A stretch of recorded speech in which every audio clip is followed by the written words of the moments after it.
Now with our thermostats installed, we can see what our temperature is getting down to. And during the day, it's not looking good. We're still freezing, but not quite cold enough. So I was doing some research, and the thermostat pulled out, and the control board, they have a resistors in there. So this is a variable speed compressor. We have the BD50F compressor. This also works for the BDF 35, the BDF, I think it's 80, 100. I'll leave, go check our blog, or here's a screenshot of all the stuff, so pause it here. And it also tells you the resistance you need to get your compressor speed right. Now on ours, I've already put, because our freezer was not down to 7 degrees, it was down to 19, so I've got a 470 ohm resistor, and with my wire and everything, I'm about 470 ohms, so that's a good place to be. But I want to regulate it. I want to go from no cool or just standard to super cool, but this all costs power, so with that, you know, you want to be able to turn it down if you're running a little low on energy out there on the boat or RV. I made up my little contraption right here, and what I've got is basically this resistor kit. Comes with a whole bunch of resistors. I'll leave links down below for all this, but for the resistors, I'm using the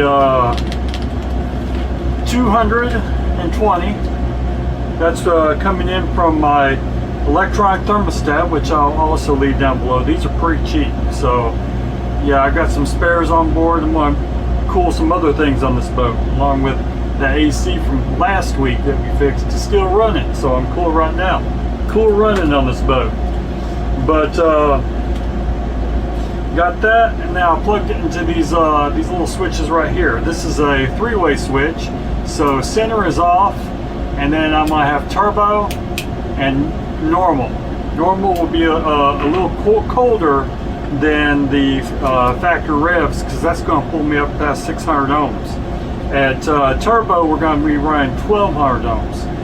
Let me pull this up on the multimeter and show you here. So hopefully you can see this. Pretty good multimeter. Also comes with a thermometer sensor. So I think that's the thermometer. So I can see what my fridge is doing if I don't trust my gauges. But so I'm going to turn this in the off position right now. Put one lead in here. Let me turn this around so you can see it.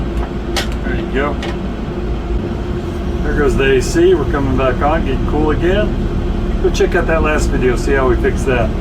So this is standard run, and you'll see our ohms are coming in at 687, which on our chart right here, 692 is medium cool on this thing. And now we hit turbo mode. I may have to expand this if I want to cut it down. So 1213. The max we can go is 1523. That'd be 3500. So we're going from about 3000 to 3500. So we're back here in the kitchen ready to get this installed. Right now I've got 470 ohms on there, or 460 something, and we're hitting about 6 degrees. And well, it's kind of cool in the house because I have the AC on, but this morning what I got is 5 degrees. Now yesterday it would only get down to about 9 degrees, and I don't know if that's as safe as I want for food, but let me go and plug this in. Okay, hopefully you can see down here. I'm going to pull this out, and I've got tape around this because it's not complete yet. I've got to build in, I've got to frame this in. But here's our freezer control thermostat. So you see right here I have the resistor plugged in, and I'm going to go ahead and unplug that. These just go down to our control board on our compressor. Okay, so that's loose.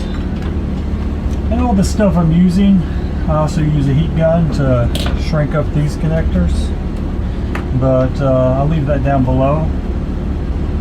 And yeah, it's great to have tools that are useful.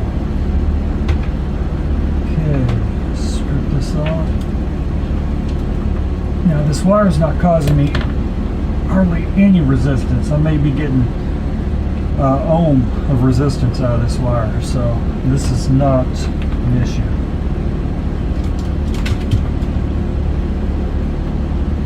Put that in there.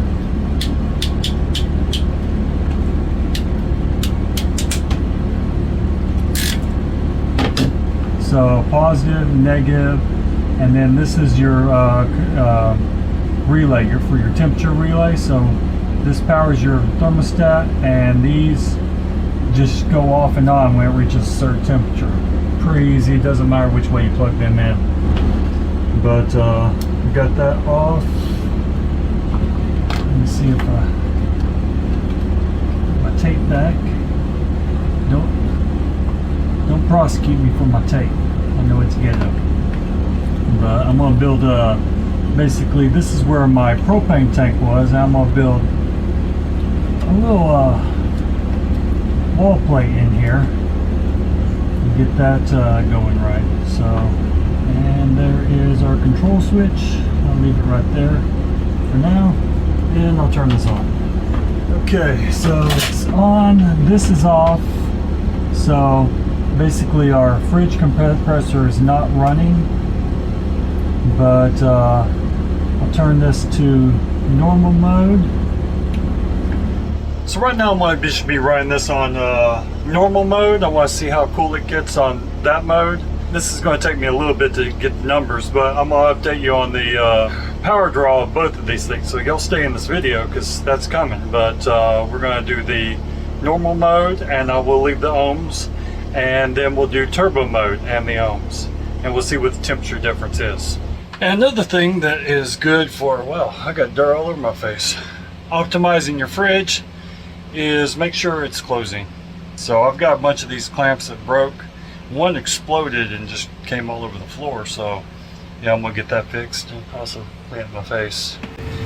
So if you see here, I don't know if you can see that, but the whole guts blew out of this one. And this is what they're supposed to look like right there.